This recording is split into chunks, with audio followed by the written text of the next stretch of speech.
عزیز دوستو، بزرگوں اور بھائیوں، انسان زندگی کے اندر بہت سارے لوگوں سے ملتا ہے اور بہت سارا وقت وہ اپنی زندگی کے اندر گزارتا ہے۔ اسے بہت سارے لوگوں سے کام پڑتا ہے، بہت سارے لوگوں سے تعلق اس کا قائم ہوتا ہے۔ ہوتا یہ ہے کہ جب وہ زندگی میں چل رہا ہوتا ہے، سفر کر رہا ہوتا ہے، تو اس کے کچھ مقاصد ہوتے ہیں۔ حصول مقاصد کے لیے پھر وہ ان لوگوں سے جن سے ان کے تعلقات ہوتے ہیں کچھ مدد بھی حاصل کرتا ہے، لیکن میں نے یہ دیکھا ہے کہ ان مقاصد کے حصول کے لیے لوگ آہستہ آہستہ خود غرض ہونے لگتے ہیں۔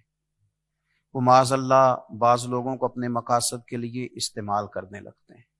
یاد رکھیے، انسانوں سے مل کر وقت گزارتا ہے، کوشش کریں کہ اس طرح کا مزاج نہ بنے کہ ہم کسی شخص سے اپنے ذاتی مقاصد کے لیے اس شخص کے ساتھ اپنے تعلقات کو استعمال کریں۔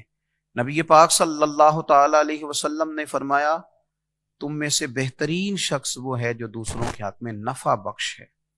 آپ یہ دیکھیے کہ آپ کسی کا کتنا فائدہ کر سکتے ہیں، آپ کسی شخص کو کتنا نفع دے سکتے ہیں۔ آپ کے وجود سے، آپ کے بول دینے سے، آپ کے کہہ دینے سے، آپ کے بات کر دینے سے کتنے لوگ ایسے ہیں جن کے لیے آسانیاں ہو سکتی ہیں۔ آپ آسانیاں بانٹنے کی کوشش کریں۔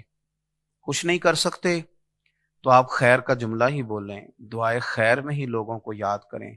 صحیح مسلم میں، صحیح بخاری میں حدیث موجود ہے، اللہ کے پیارے رسول صلی اللہ تعالی علیہ وسلم نے فرمایا، ایک شخص گزر رہا تھا، اس نے دیکھا راستے میں ایک بڑا درخت ہے جو لوگوں کے رستوں کو تنگ کر رہا ہے۔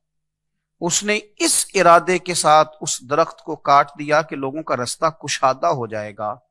اس نے درخت کاٹا، اللہ تعالیٰ نے اس کے لیے جنت کا فیصلہ فرما دیا۔ اپنے وجود سے لوگوں کے لیے نفع بخش ہونے کی کوشش